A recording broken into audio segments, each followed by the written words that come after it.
They will, it's funny because a lot of this is driven by marketing, unfortunately.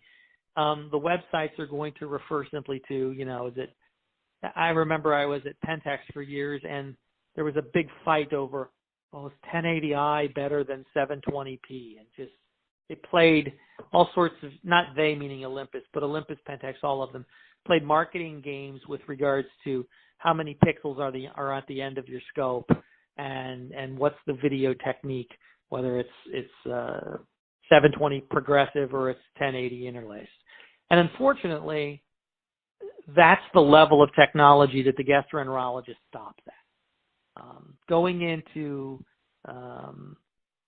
response time of the actual chip, going into the spectral color range is very rare. The only other thing that they really refer to is on the lens itself is what's called the field of view, and that's literally how much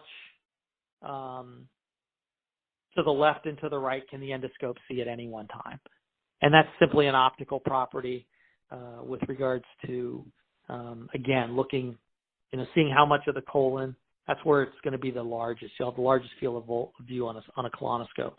How much you're seeing overall when you look through the lens. Got it. I'm assuming that the smallest the device is, the more difficult it is to get a big field of view. Is that right?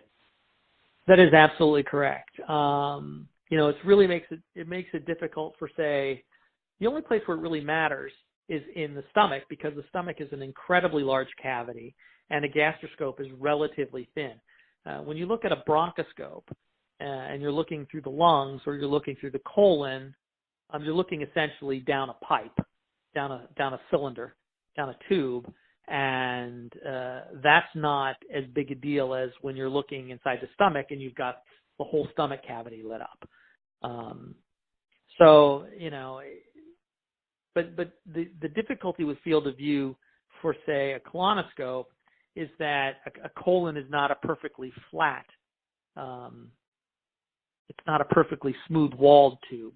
So it's got ridges, and one of the difficulties where polyps can hide or disease can hide and is sometimes not visualized is what's behind, say, one of these ridges. So as you're pushing the endoscope through, you see these ridges. Well, you're seeing the front of the ridge as you push the endoscope through. There are circumferential rings, like, say, a ridge that goes, it's a colonic fold is what it really is. It's just a place where the colon can fold up like an accordion and stretch out. So as you push through the colon, you can see the colonic fold as you push in, but as you pull out, you can't see the backside of that colonic fold because the scope literally can't see behind it itself. A couple of companies have come up with novel techniques to see the back of a colonic fold that involve either additional cameras or, they all involve additional cameras, to allow you to see more of a field of view using multiple lenses. But that's about it. Alex, one question. Yeah. No, go ahead. Go ahead, Rebecca. Nope, you got it. Oh, okay. Okay. So far we talked about colon and lung, and if you look at, people are talking about the new application in neuro and the brain endoscopy. I saw a couple of recent publications from MIT and Stanford.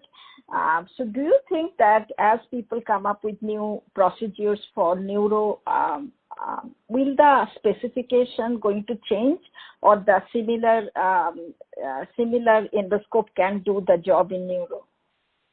Oh no, they'll definitely have to change. And I think when you start talking about that, here's the key to what the only thing that prevents, I shouldn't say only, a major factor that prevents a design change to an endoscope is the fact that in the colon, you have to push an instrument 2 to 3 feet inside the body.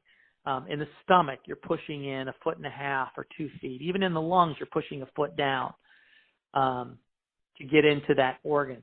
If you start talking about, say, in the brain, a